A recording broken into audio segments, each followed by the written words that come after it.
प्यारे बच्चों, इस नए वीडियो में आपका स्वागत है। काव्य गुणों की चर्चा के संबंध में यह दूसरा वीडियो है। आज हम ओज गुण के बाबत बात करेंगे।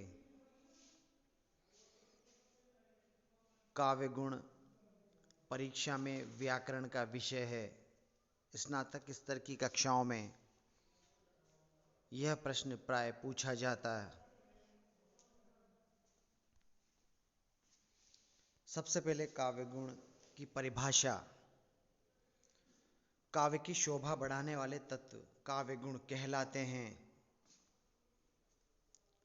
संस्कृत आचार्यों ने गुण शब्द का अर्थ विशेषता से लिया है। गुण शब्द का अर्थ विशेषता, शोभाकारी धर्म या दोष का अभाव है। जब काव्य में कोई दोष न हो तो वह काव्य गुण है।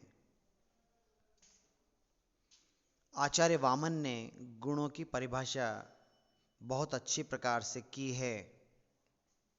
उनके अनुसार काव्य की शोभा करने वाला धर्म ही काव्य के गुण हैं। अगर हम संक्षेप में काव्य गुण की परिभाषा कहें तो हम कह सकते हैं, काव्य का वह तत्व जो काव्य के स्वरूप को उत्कृष्टता प्रदान करने में सहायक हो, वही काव्य गुण हैं। बच्चों, चित्त की 3 अवस्थाएं काव्य को पढ़कर हो सकती है। द्रुति, दूसरा दीप्ति और तीसरा व्यापकत्व। द्रुति का अभिप्राय मधुरता से है, दीप्ति का अभिप्राय ओज से और व्यापकत्व का अभिप्राय सरलता, प्रसाद। इस प्रकार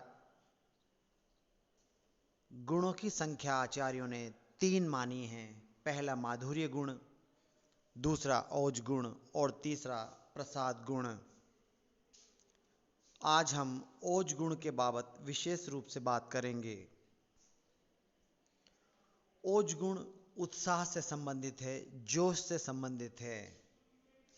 काव्य के अंतर्गत जो गुण सुनने वाले के मन में उत्साह, वीरता, आवेश आदि जागृत करने की क्षमता रखता हो, वह ओज गुण कहलाता है।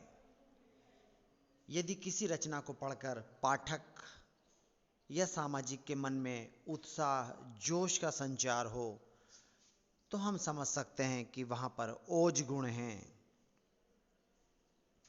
ओज गुण की बहुत सारी विशेषताएं हैं। परीक्षा के हिसाब से कुछ चुनिंदा विशेषताओं को हम यहाँ स्पष्ट कर रहे हैं। उनमें पहली है, ओज शब्द का अर्थ है तेज, प्रताप या दीप्ति।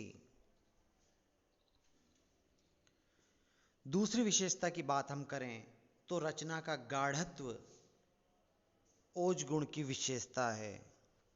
जब किसी रचना में संयुक्त अक्षरों का प्रयोग होता है, जैसे तुलसीदास जी का रामचरितमानस में एक श्लोक है, चिक्क रही दिग्गज डोल मही गिरिलोल सागर खर भरे। चिक्क रही ये संयुक्ताक्षर है। जब बहुत सारे वर्ण मिलकर एक शब्द बनाते हैं तो वो संयुक्ताक्षर कहलाता है। संयुक्ताक्षर यानी रचना का गाढ़त्व ओज गुण की दूसरी विशेषता है। तीसरी विशेषता यदि हम देखें तो समास युक्त पदों अर्थात लंबे लंबे शब्द व पद की बहुलता से ओज संपन्न होता है। जब बड़े बड़े समासों का प्रयोग ओज गुण में किया जाता है।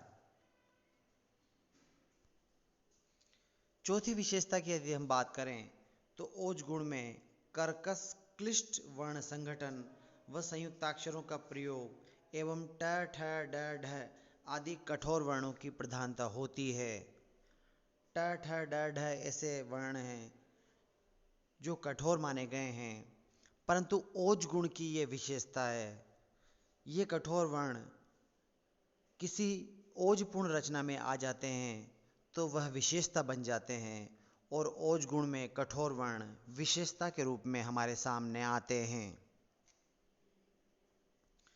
एक और बात हमें ओज गुण के बाबत समझ लेनी चाहिए कि ओज गुण की स्थिति वीर रस, विभत्स रस और रौद्र रस में क्रमशः अधिक मानी गई है।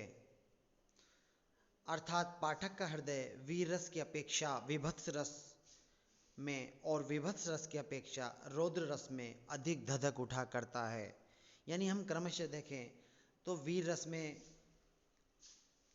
ओज गुण होता है, मगर उससे ज़्यादा विभत्स रस में ओज गुण होता है और उससे भी ज़्यादा ओज गुण रौद्र रस में संपन्न होता है। इसलिए क्रमशः वीर रस, विभत्स रस और रौद्र रस तीनों में ओज गुण होता है, पर क्रमशः रौद्र रस में वो सबसे ज़्यादा माना गया है।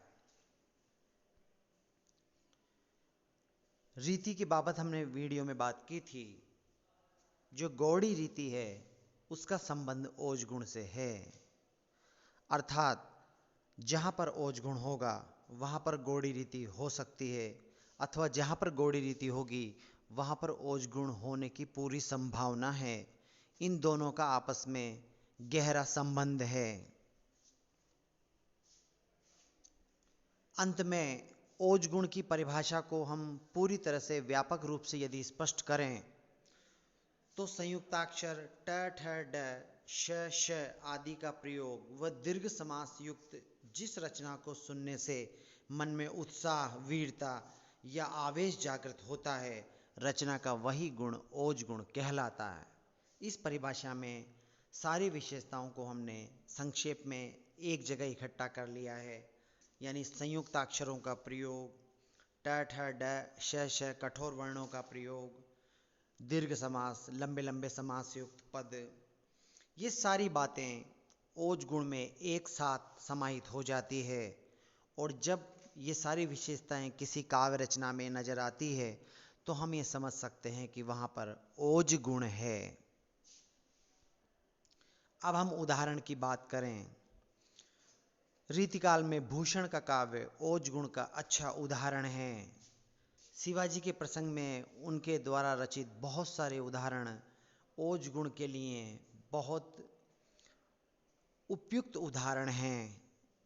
जैसे इस पद को देखिए, सबन के ऊपर ही ठाड़ो रहीबे के जोग, ताही खरो कियो पंजारिन के नियरे, जानी गेर मिसिल गुसेल गुसाधारी उर, कीनो न सलाम न वचन बोले नियरे।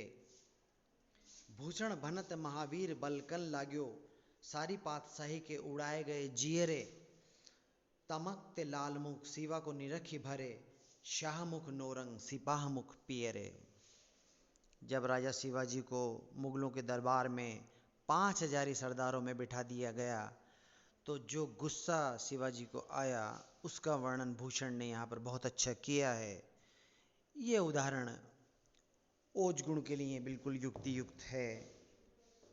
इस प्रकार ओज गुण व्याकरण में एक महत्वपूर्ण तत्व है। हम संक्षेप में ओज गुण के बारे में एक बार फिर से चर्चा कर सकते हैं। ओज शब्द का अर्थ तेज, प्रताप और दीप्ति से है। रचना का गाढ़त्व और संयुक्त अक्षरों का प्रयोग इसमें विशेष रूप से है। समास युक्त लंबे लंबे पद भी ओज गुण की विशेषता है। कर्कश क्लिष्ट वर्ण संगठन व संयुक्त अक्षरों का प्रयोग ट, ठ, ड आदि कठोर वर्णों की प्रधानता ओज गुण में है। ओज गुण की स्थिति वीर रस, विभत्स रस और रौद्र रस में क्रमशः ज़्यादा से ज़्यादा होती चली जाती है और ओज गुण का संबंध गौड़ी रीति से है। इस प्रकार ओज गुण इन सभी विशेषताओं के साथ काव्य में बहुत ही अच्छा प्रभाव उत्पन्न करता है। भूषण के बहुत सारे काव्य रचना ओज गुण के श्रेणी में शामिल की जा सकती है। परीक्षा में बिंदुवार ओज गुण की विशेषता विद्यार्थियों को याद कर लेनी चाहिए और साथ में एक उदाहरण भी। बच्चों, आज की वीडियो में इतना ही।